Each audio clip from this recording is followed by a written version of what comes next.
Father, we praise you. You are an awesome God. You are the Alpha and Omega. You just spoke this world into existence. But you care about every single one of us. It doesn't matter how low, how poor, how sinful, how flawed we may be. You take us into your hand. Thank you, Lord, for the incredible experience this church had in Bolivia. And I pray that as we share that experience with the rest of this church family, your name will be praised. In Jesus' name I pray. Amen. All right, wow, it feels like I've been gone forever. It's been 2 whole Sabbaths. And so much has been happening at our church, right? The Sabbath before we left, we had Pastor Ron and Francis's farewell party, and then it was such a flurry of activity. Finally, we're back after what seems like a really long time, but also a really short time because things were so crazy. Today, the sermon and the presentation is going to be about Eastside to Bolivia in 2019. And I actually want to share with you that this trip almost didn't happen. You know, last year we went, and it was supposed to be just a one-time trip.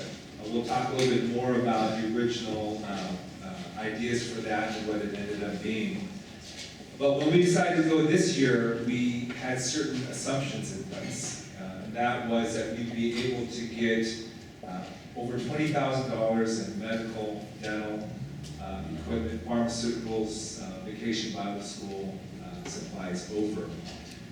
But as we started to plan in earnest for this trip, we got a message from the Bolivian conference leadership.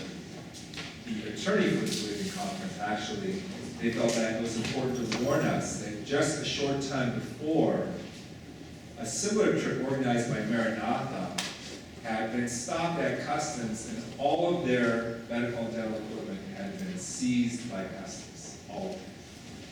Not only was it seized, it took them days and days to get it back. They actually had to hire an expensive consulting agency to help them get it back. We wondered, well, you know, last year we were able to get it back because you came to the airport and you talked to the customs officials. And the attorney explained to me, yeah, they were barely able to get our equipment in last year because they promised the customs official we didn't know any better and this would be the only time we'd be there in Bolivia. So the specter of going back and finding the same customs official saying, you promised not to come back, we're going to take all of your things, was very scary. We looked at all sorts of different avenues to try to get the equipment over, to try to get all those pharmaceuticals over, and then we really started wondering, is this trip meant to be? On top of that, American Airlines is the only airline that flies to Bolivia from America. And they happen to have the same Boeing planes that got grounded because of the tragic plane accident. And that threw the departure schedule into a real uproar for us. In fact, we started to reduce the number of flights we could take to go to Bolivia, which meant that we actually had to shorten our trip just to 8 days. So there was some real doubt and anxiety associated with this trip, and we were faced with a question. There was one of two things going on. Were all these signs, were all these developments, God telling us, you're not meant to go? God closing the door to this mission trip, having us focus on something else?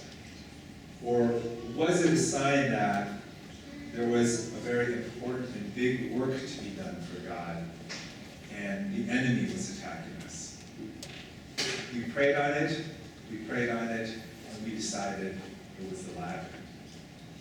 We went forward in faith, believing that God would protect us, that God would provide. We ended up taking a page out of the Narcos handbook and packaged all the medical and dental equipment, pharmaceuticals in small packages, and had every single one of our 37 participants put it into their check-in baggage, hoping that, hey, if only 1 out of 4 of these bags got seized, we could still do some semblance of a mission trip. We went through customs in Santa Cruz, praying and praying and praying as a group.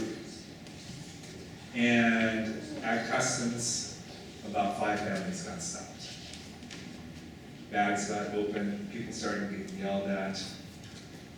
Prayers were lifted up, and every single piece of equipment, every pill, every supply got through to Bolivia. Amen. Amen. Amen. I want to start with a verse, but it's not advancing.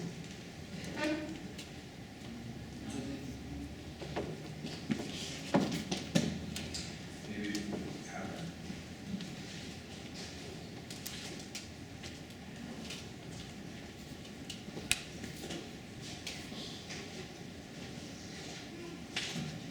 Well, I can tell you now, the verse is from Matthew chapter 9. As it turned out, it was actually the chapter that our family was at in our Friday night family worship. And it goes like this. Oh, back.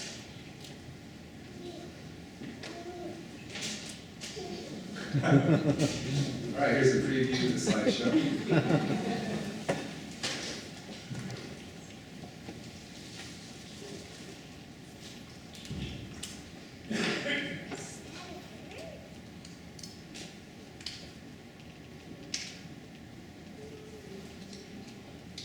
You work for Microsoft.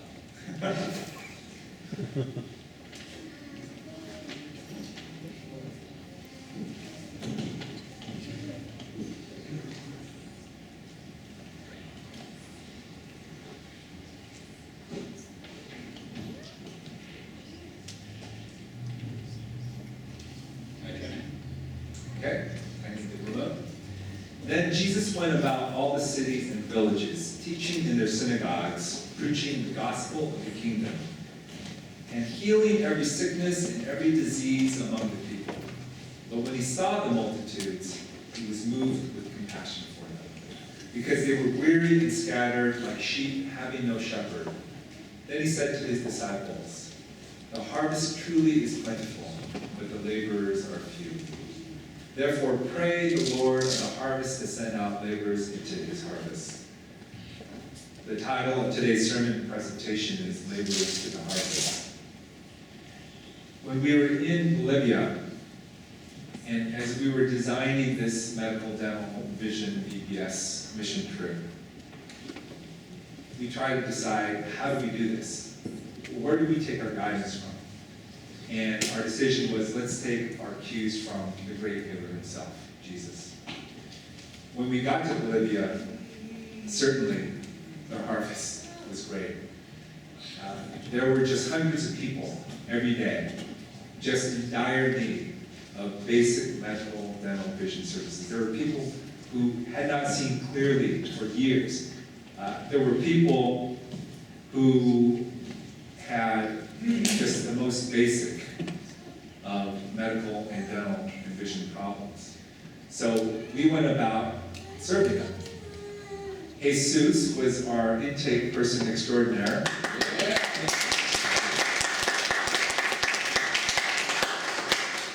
He was our first line introduction to the people of Bolivia. And not only was he perfect for the job because of his fluency in Spanish, but because of his incredible warm heart. The first person that the Bolivian people in this trip met, representing Eastside SDA Fellowship, was Jesus. And he just exuded love and compassion and caring, and he looked after every little thing. Whenever we had lunch, and there were a lot of patients waiting, the first day he had us eat upstairs so that we wouldn't be creating an awkward situation, and then he made sure to feed as many people as we could with the food that we usually had left over. I want to talk a little bit about how this mission trip began. A year ago, it was our fearless leader, Sunny Lee, your birthday,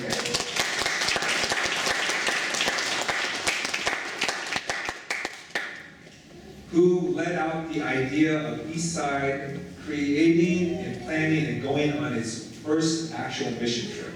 In years past, we have sent contingents of people from our church to other churches' mission trips. They've been to South America before, India several times. We joined a group from Chicago to go to Montana to an Indian reservation. But she had it on her heart to plan a mission trip for our church. And in fact, originally the idea was that it would be a mission trip geared to our youth, right? So because we wanted to give the youth in our church an opportunity to go on a mission trip, especially if they weren't going to the academy, to have that opportunity. As that plan evolved, as we prayed about it, we decided, well, let's not simply do a youth mission trip. What is this church uniquely blessed with? And what we're uniquely blessed with is an inordinate amount of dentists and doctors. It's actually kind of weird, right? Someone comes to our church and says, why are there so many dentists at this church, right? Well, we finally have an answer, because God has incredible work for us to do. Here's a picture of the dental clinic, and from right to the back, you see 4 restorative chairs. That's where, instead of just yanking teeth, we're actually able to get fillings and save teeth that would otherwise be pulled if it were in a more primitive place. For the back, you actually have 3 hygiene stations. We had a real hygienist, that wasn't me, it wasn't Kane. And you had 2 fake hygienists, that was me and Kane. Yeah. But we have these incredible hygiene units that are actually really easy to use. You just got to be willing to get bloody with them.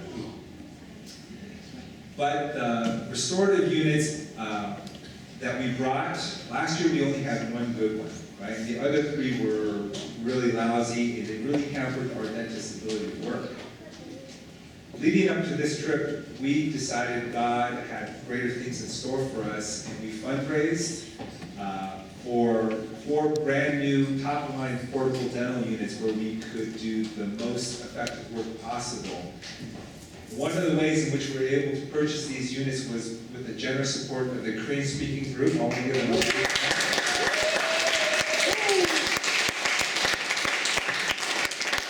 Thank you so much for that support, not just with the equipment, but also with all of your prayers. And then the closest picture to your left are 2 dental extraction tables headed out by Young Park, our fearless dental surgeon. And I only heard children screaming a couple times this time. You know, the idea was we wanted our youth to be involved in more.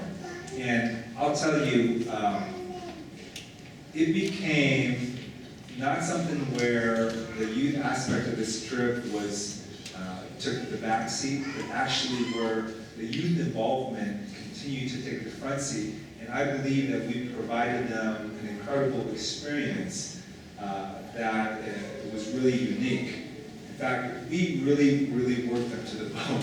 The picture that you saw with them collapse in the hallway is basically at the end of the day, exhausted. Last year we had 74 people, right? It was our inaugural trip. We had a lot of people coming. We had a lot of people for various parts, including a building project that we had. This year we were like the skeleton crew. We had literally half the number of people. We had 37. So we didn't have enough people to man the dental assistant, the hygiene, the vision, the pharmacy, without recruiting the youth for every aspect of these clinics. And so they would have to get up, work in the various medical, dental, and vision clinics, and then at 3, take off their gowns and go to vacation Bible school, and somehow summon the energy to get the young kids involved and excited about vacation Bible school. And that's what they did. And even the youngest kids, we put them hard to work, cleaning teeth and brushing teeth and passing out toothbrushes. Here's some of the need. And depending on your reaction to this photo, you can decide, am I going to go the dental school route or law, right? Because this is kind of gross. This is not an atypical scene there. And people were living with things as unsightly as this. But because of the quality of the equipment, the skill of our dentists, we were able to do things like this. Fresh. You know, Ron, one of his last sermons, I think it might have been his last sermon, right? We have it up on the website, though. That was an incredible sermon. Does anyone remember what that sermon was about? Yes, the maps. The mat? Who was on the mat? The one trying to get to Jesus. Why couldn't he get there on his He own? was lame. He was lame, he was paralyzed, right? And his friends did everything they could. They took the tiles off the roof eventually because they couldn't fight their way through the crowds. And they lowered him on ropes to the foot of Jesus. Here's a picture of a young man who had to be carried into the clinic by his mother because he could not walk. We provided them a place to be healed, to get medical and dental services.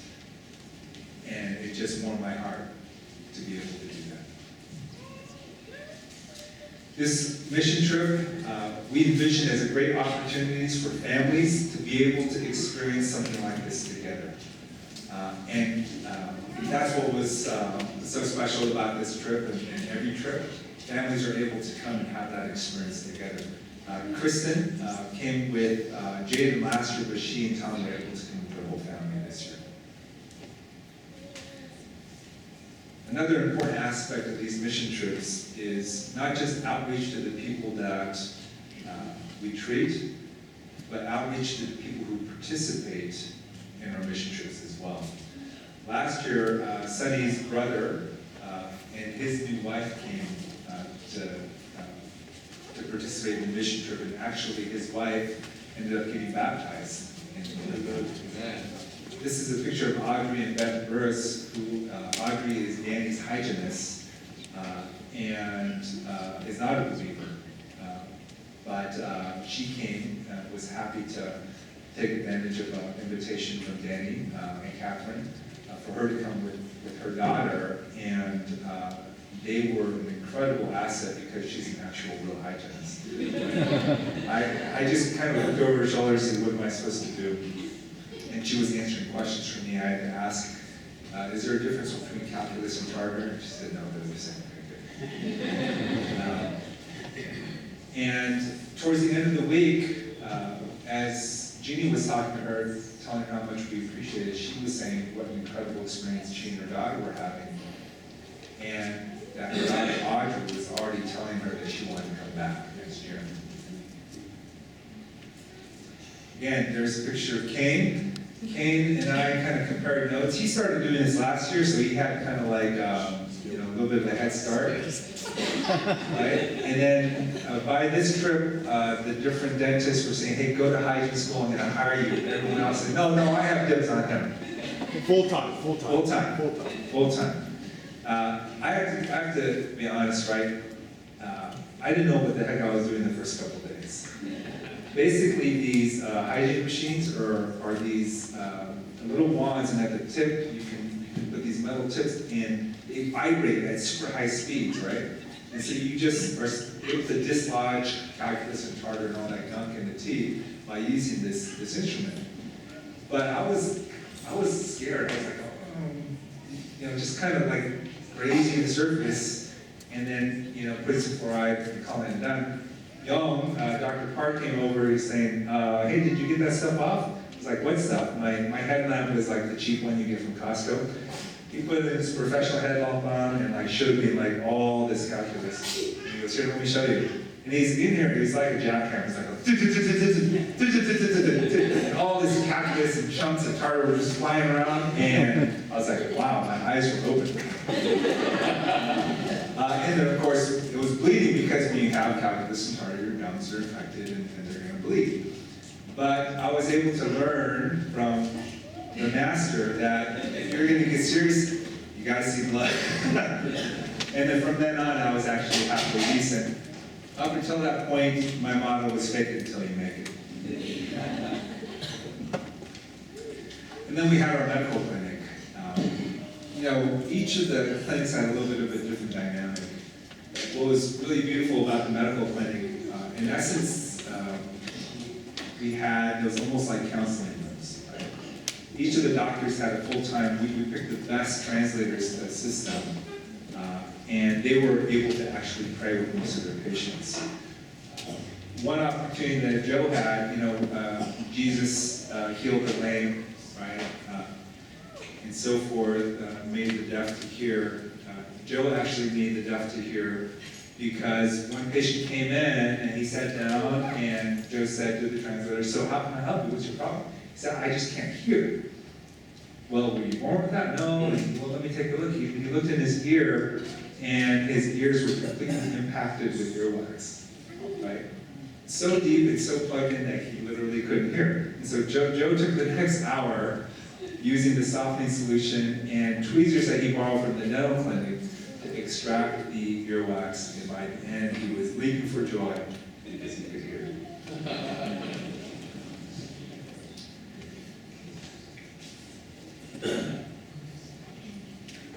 This is a picture of the end of the clinic where Sharon, our media mogul, made a beautiful sign while she was there to basically hold up next to all of our sponsors.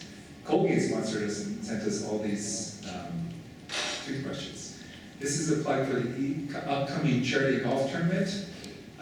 We are going to be raising money at the golf tournament, which is coming up August 18th, which is going to go to purchase supplies and equipment for next year. This is Dr. John Griffin and Jody, his wife, pictured with a local doctor. So as much as possible, we try to work with local medical and dental professionals to be able to compare notes and hopefully work together in tandem for local healing. There was so much work to be done. There was almost no downtime, and there was constant battle for me to not absolutely burn out our missionaries, but try to have as big an impact as possible.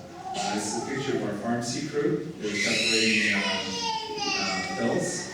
How many pills did we end up taking? Thousands of pills, right?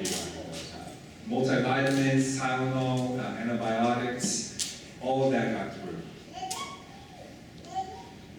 And here's our vision clinic. Our vision clinic ended up being incredibly popular. There was a huge demand for it. There was always a line out the door, and we needed so many of the youth to take part in doing the eye tests, and then passing out sunglasses, reading glasses, and then finally the big moment, right, where someone is successfully paired with a pair of glasses that actually help them to see. And there's Kosuke, who is our vision director. Did you guys know Kosuke is actually a doctor of optometry? Fake. Well, no, he's also a fake. Right? But actually, that was something we prayed for. You guys saw the announcement in our newsletter, right? Hey, we received an optometrist because we wanted to be able to bring one with us. But God provides, right? And God provides someone who is diligent and hardworking. Kosuke prepared so much and actually ultimately met with Dr. Paul Chung, who's an ophthalmologist, who was so helpful to us, not only in consulting with the kind of equipment that we eventually purchased, but also lining up about 1,400 pairs of prescription glasses, reading glasses, and sunglasses he coordinated for completely free from the local Lions Club. And a shout out to Dr. Paul Chung. He couldn't be here today because he's giving a sermon, I think, in Olympia. But God provided. Now, if anyone knows an optometrist for next year, that would be awesome. But because of technology and with the consulting we got from Dr. Paul Chung, we were able to put on a very, very successful vision clinic. And of course, VBS. This is what the kids had to do. This is the kind of energy they had to bring after working in the clinic from 9 to 3. Right? And they did such an incredible job. We're really, really proud of them.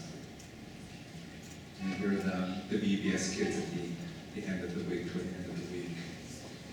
In the evenings, right, this is what we would do. We would sleep at the university, we would drive up about half an hour over rutted, dusty roads, get the clinics ready, do the clinics, do the BBS, leave the mountain about 6 o'clock, get down about 6:30, eat for about half an hour, and then the youth would stay for devotional and activities, and some of the adults would go back up the mountain on those dusty roads to take part in evangelism. Particularly our doctors, Dr. John Griffin and Dr. George Lee, gave like 10 to 15-minute health talks. And of course, every time we had someone present, we needed to have our translators. Once again, Jesus and Lisa Warner were our translators, giving talks on topics like dehydration and diabetes and general health overall. And then this is what the evangelism looked like. You know, I started out sharing with you this struggle, this question. You know, was God closing the door? Was he saying, no, not this year, not this place? Or was it Satan attacking because something incredible was going to happen? Last year, the evangelism programs, you know, the conference, the Bolivian mission leadership, the conference leadership, had apologized to us because when we went last year, they did not know the scope and the scale of what we were going to do. They were used to small mission trips coming through and maybe having one dentist or one doctor or only doing vacation Bible school or helping out with evangelism. They did not know what we came equipped to do. So the evangelism programs in the evening last year took place in that church you saw the dental clinic at. And when we would go in the evening, half the church would be our group. The other half would be the local church membership. And then there'd be a handful of non-church members, right? The people the evangelism meetings were actually trying to reach out to. And that definitely bore fruit.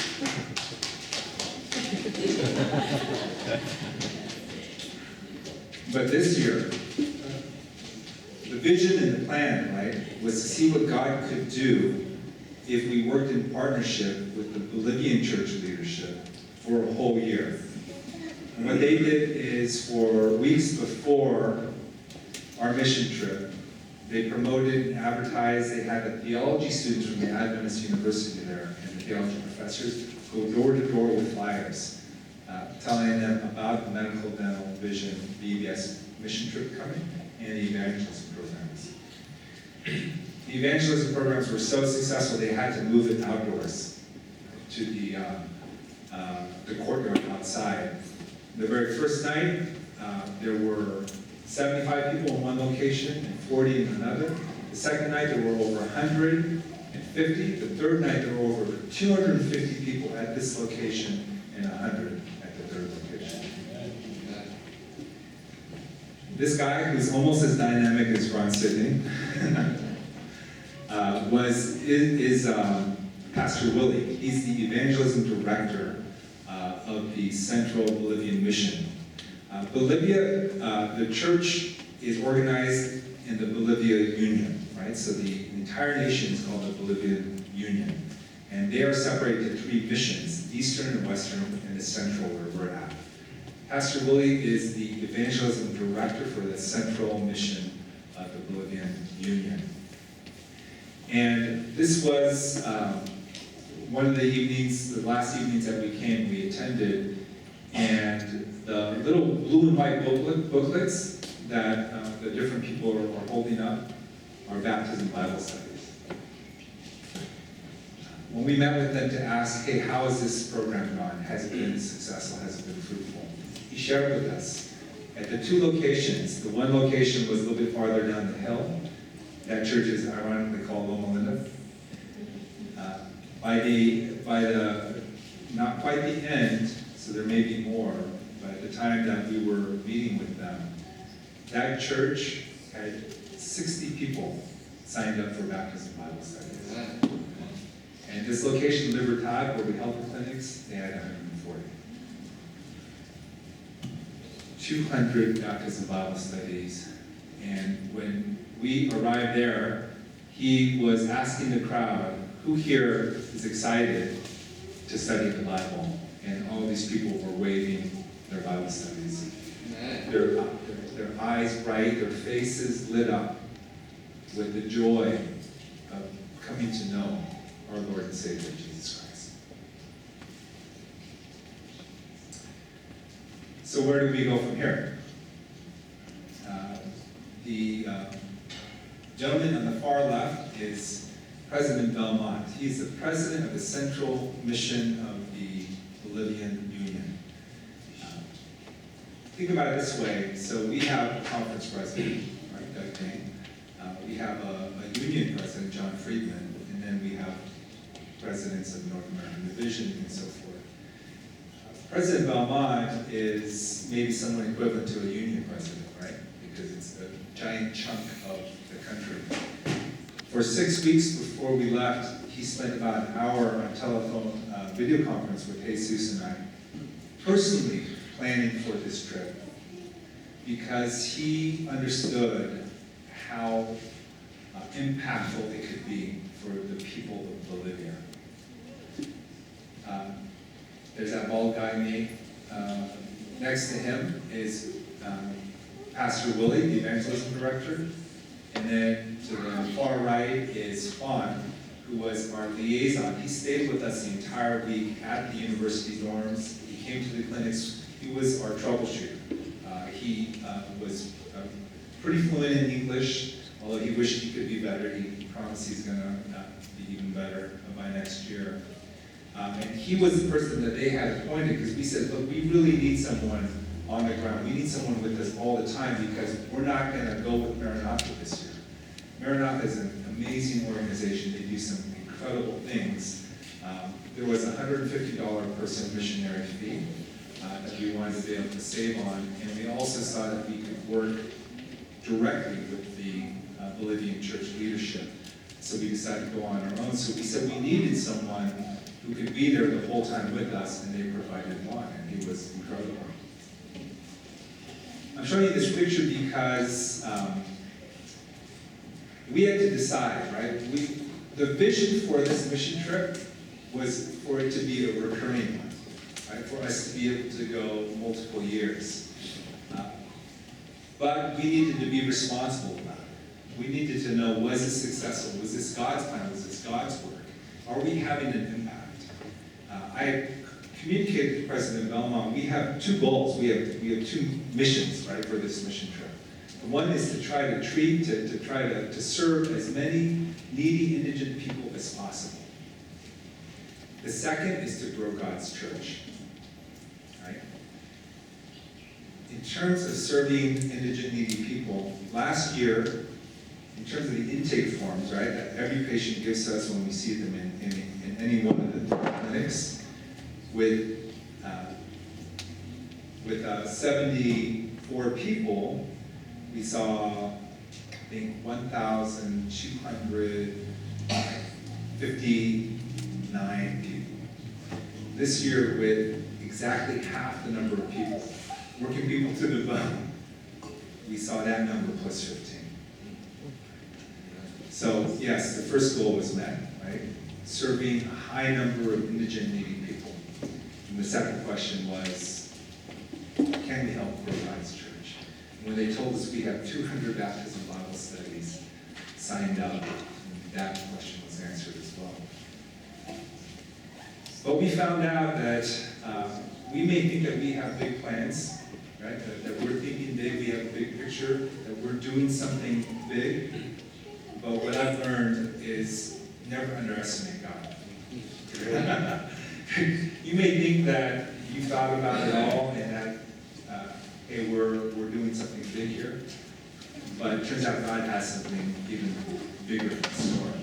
When we met with the conference leadership, we had to meet with them our last clinic night, because we had to make a decision about leaving the dental equipment, the leftover pharmaceuticals, the supplies there, or bringing it back because we don't know whether we're coming back. They presented to us about the success of that trip, but then we found out that they were thinking way bigger than we were. They had met multiple times with the church leadership in that region, and in instead of it just being, oh, you guys have something going on there, okay. It was actually all these pastors from all these other churches saying, clamoring and saying, why not us? Why did they go there twice in a row? Why haven't you come here? And we found out that they actually did a very systematic and prayerful study of the entire central region of Bolivia to see where our group working in tandem with them could be the most effective. And they introduced to us a region called Valle Alta. Valle Alta, turns out, is more populous. It's a bigger city than Vinto, where we had done these missions. And in terms of the mission field, it's far more needy. It turned out that where we're at Vinto, because it has the only Adventist university in the country of Bolivia, it's kind of like Loma Linda, right, in Southern California, where there's a lot of Adventists there, or a lot of churches. This city of Valle Alta has a bigger population in it, only has one church that has about 50 people there. And they have one school that was built 50 years ago, and it was, at its peak, really big. It was K through 12, and they actually had about 700 students. But as the government built more and more public schools around there, and as the socialized government came into play, they actually started to pay students, the public schools did, about a $15 a month stipend to attend public school. So you can imagine it's very hard to compete, right? The local church school where you have to pay to go has to compete against schools that are not only free, but those schools pay your kids to go there. So that school had shrunk down to 100 people. So they said, this is where we'd like you to go next.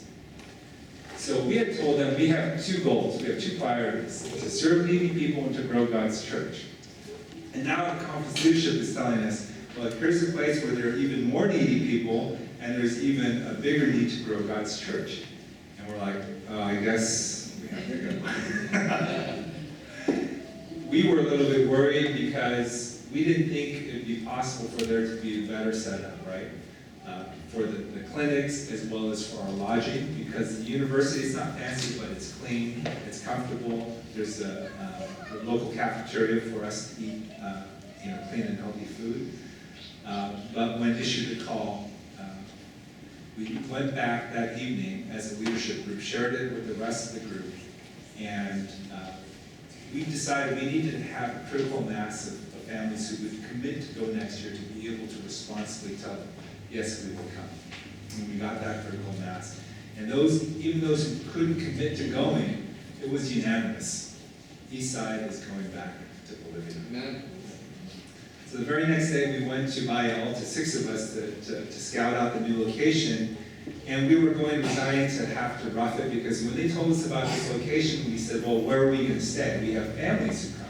We can't be like staying in tents with water that's not clean. We need electricity. We need a certain level of resources to be effective. And we figured we're going to have to just make do, because that's where the need is. And they took us there. And this is the church that we're going to. Amen.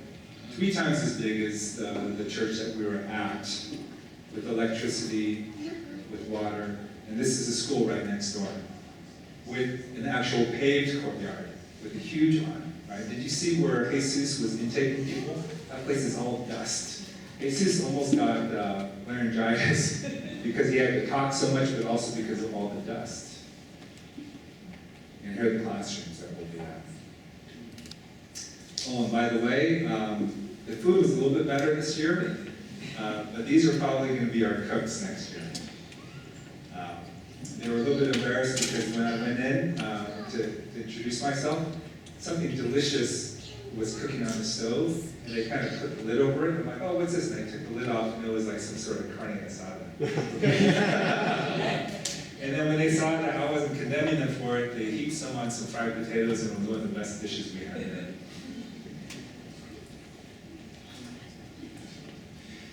I have a bit more, but before I finish up, I wanted some of our missionaries to be able to come up and share a few words about their experience. I'm going to start out by asking Abel Wong.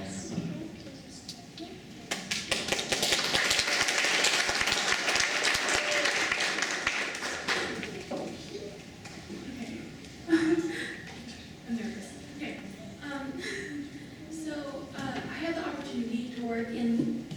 vision clinic.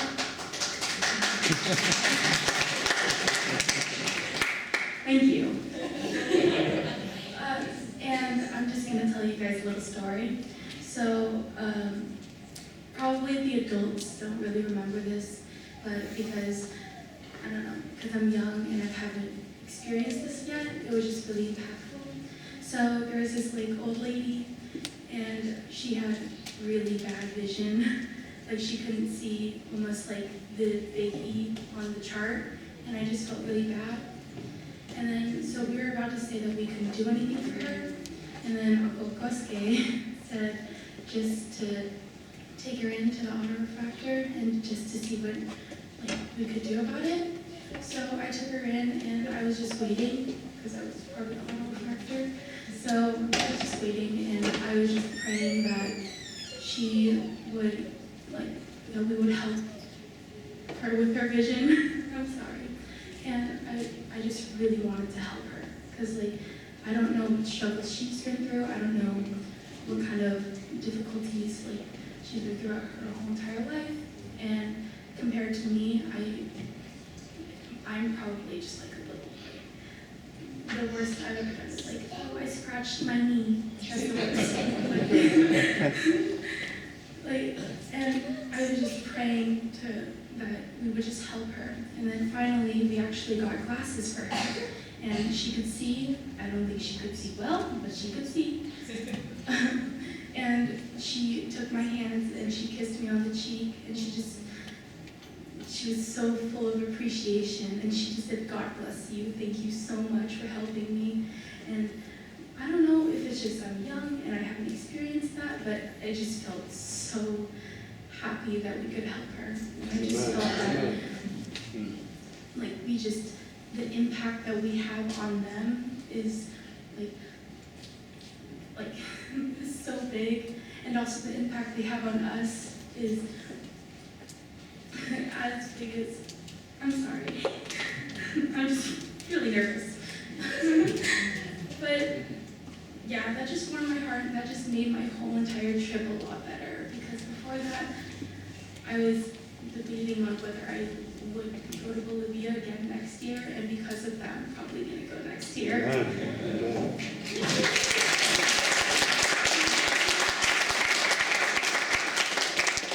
You know, part of what this trip does is actually challenge people, right, to get out of their comfort level. You know, everyone I asked to do anything, no one said no. I think that was the Holy Spirit working on our hearts. I asked someone from the Burvis family to say a few words.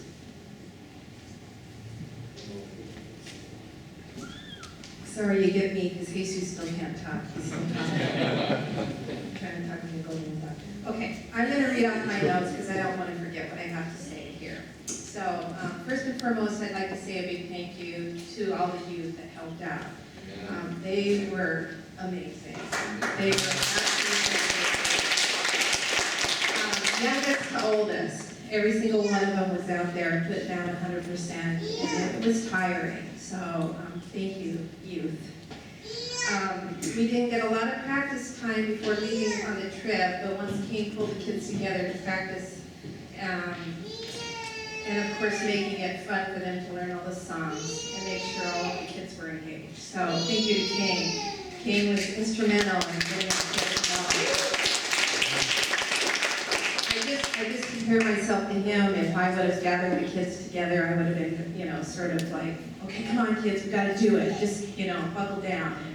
And Kane totally makes it fun. In fact, I was involved, and I felt like very youthful. And he brought the kids together and did some icebreakers. And because there were some kids that weren't from our church night, and I really feel blessed that everybody came together. So VBS began after a long day working in the clinics, and the kids pulled themselves together to create an atmosphere of warmth and fun. Kane once again used his magic to engage the kids, and then began teaching songs and motions. Next, we broke into groups for rotation between games, snacks, crafts, and skits. The kids especially loved the balloon animals, Polaroid pictures of themselves with their crew members, and bonding with the youth from our church. Each day, the number of kids grew, and I could see their excitement in coming to VBS. My prayer for these kids, and ours, is that through this experience, they see and remember the love of Christ. Amen. What a beautiful experience it was for me, and something I will never forget. And I also want to thank the church for allowing my family to come together as a family unit and experience this. And it's very much appreciated, and all the prayers and all the help from the people in Bolivia getting me supplies, Catherine and Zero helping me ahead of time sort of understand the lay of the land, and that was important. So, and thank you again to the youth for really showing a lot of energy and going with the flow, because it was a little nerve-wracking at times. Like, what are we gonna do? You know, some things went missing, you know, we were trying to scramble to get some stuff, and everybody's really cool about it. So, thank you, everyone. Amen.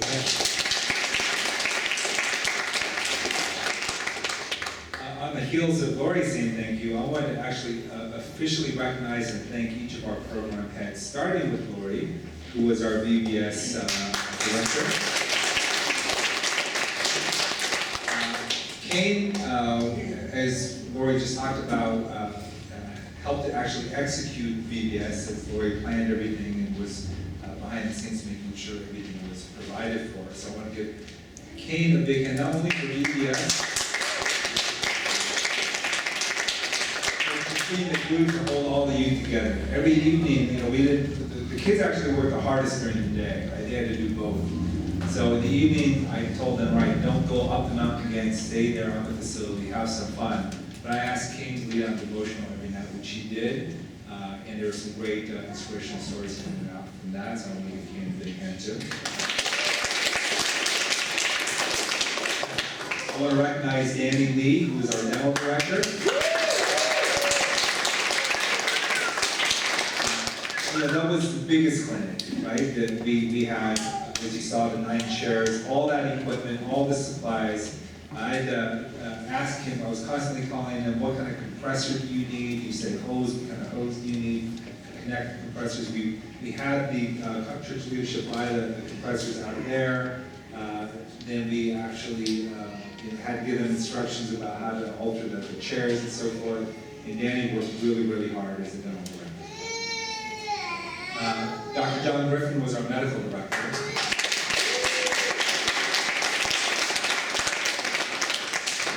And you know, when we all decided to come back, and he and his family committed to coming back, he tried to say, well, I don't know that a proctologist is the best doctor to be in charge of a mission trip medical clinic, but he was the best proctologist medical clinic director that ever was. But besides John, Jody Griffin is actually in charge of the pharmacy. And that is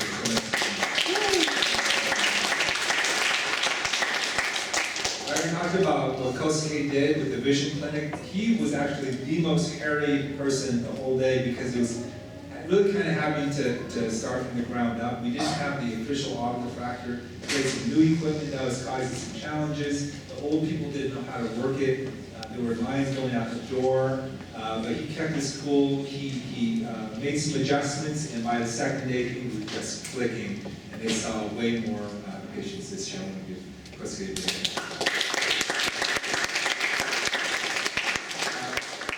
You know, gosh, I want to recognize everyone. Catherine was an incredible intake coordinator for the dentist. Young was this awesome dental surgeon. Like, all the dentists, can we all stand up real quick? I want to recognize you.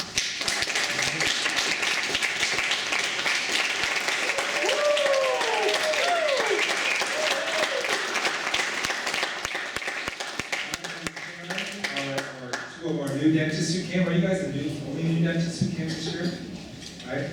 When we went around the room trying to get a critical mass of commitments for next year, they said as long as we're not pregnant or have a brand new newborn, we're coming back. And who am I? Right. And lastly, I want to recognize Jesus, who all the communications I had with the conference, whether it was through text or whether it was video conference, all had to be through Jesus, and he always made himself available to me. And he worked quite a bit leading up to this and throughout.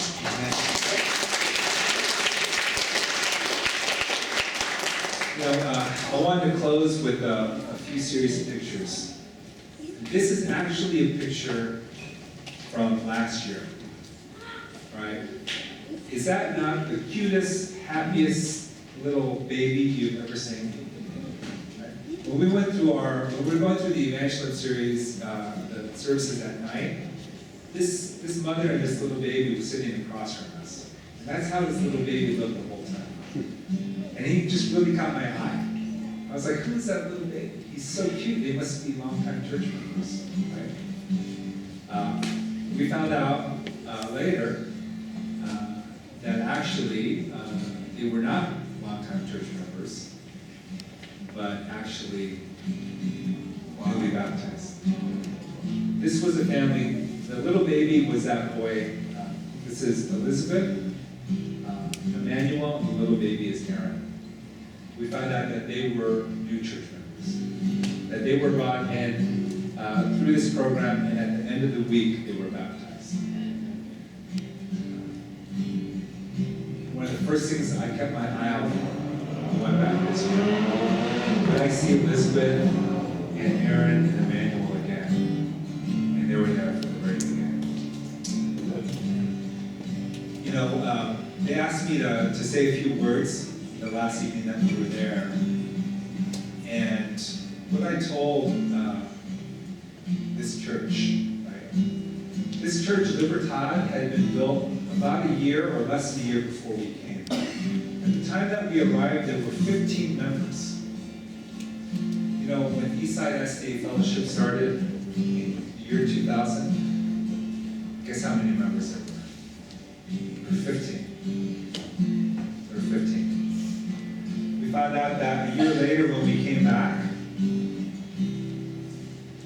that number had grown to 36. In large part because of the impact of our mission trip. This family here, the gentleman immediately to my right is Eddie. He's the head elder of the church, the son of the man who built the church. And this is his family.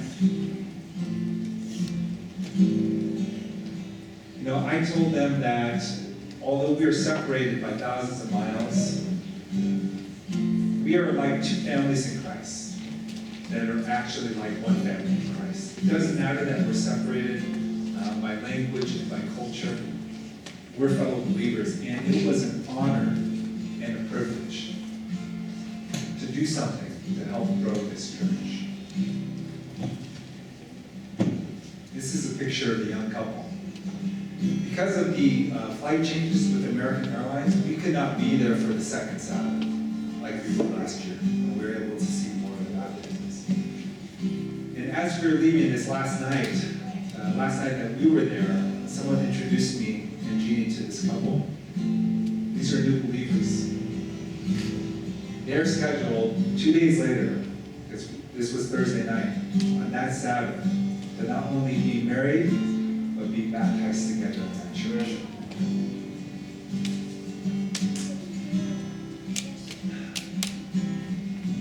Our motto, right? People have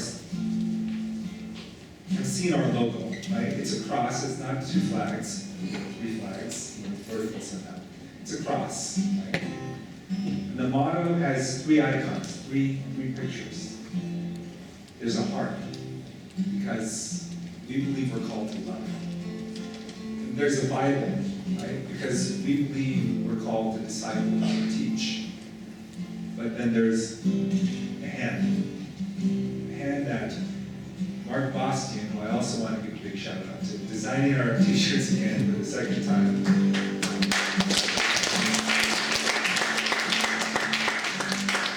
He captured that third symbol of who we believe we are as a church and put it on these shirts. Eastside to Cochabamba 2019. And this hand represents service. let's face it, folks, we live on the east side. It is incredibly hard to evangelize here. Some of you may have been here long enough when we participated in a week-long evangelism series at the school. There were a lot of people who came, but there was just very little fruit. Why is that? It's because Satan is very effective at attacking people, not just with adversity, disease, and crime, but with luxury, with comforts, with pride. It's always been an ache in my heart, wondering how Eastside can grow God's kingdom, how we can share the liberating love of Jesus Christ with our fellow man. Ask yourselves, what would it take for Eastside to put on an evangelism series and to yield 200 people to sign up for baptism Bible studies? I just don't think it would happen. But because of what God called us to do, the brainchild of Sunny Lee, who started this a year ago, the product of many people coming together, knowing that there is a great harvest, but that the laborers are few, God has involved us, not only in growing our sister church, I'd like to call them that, to more than double in size in 1 year, but to be involved in bringing potentially 200 people into the kingdom. I believe God has set us on a very incredible path. This mission trip that He's called us to go on again next year and the years following, I believe is God calling us to work for Him through the unique way in which He's blessed this church. I thank everyone who answered the call this year and those who will answer the call next year. And I'm just so excited to see the miracles He will continue to perform with Eastside SDA Fellowship in Bolivia. Amen.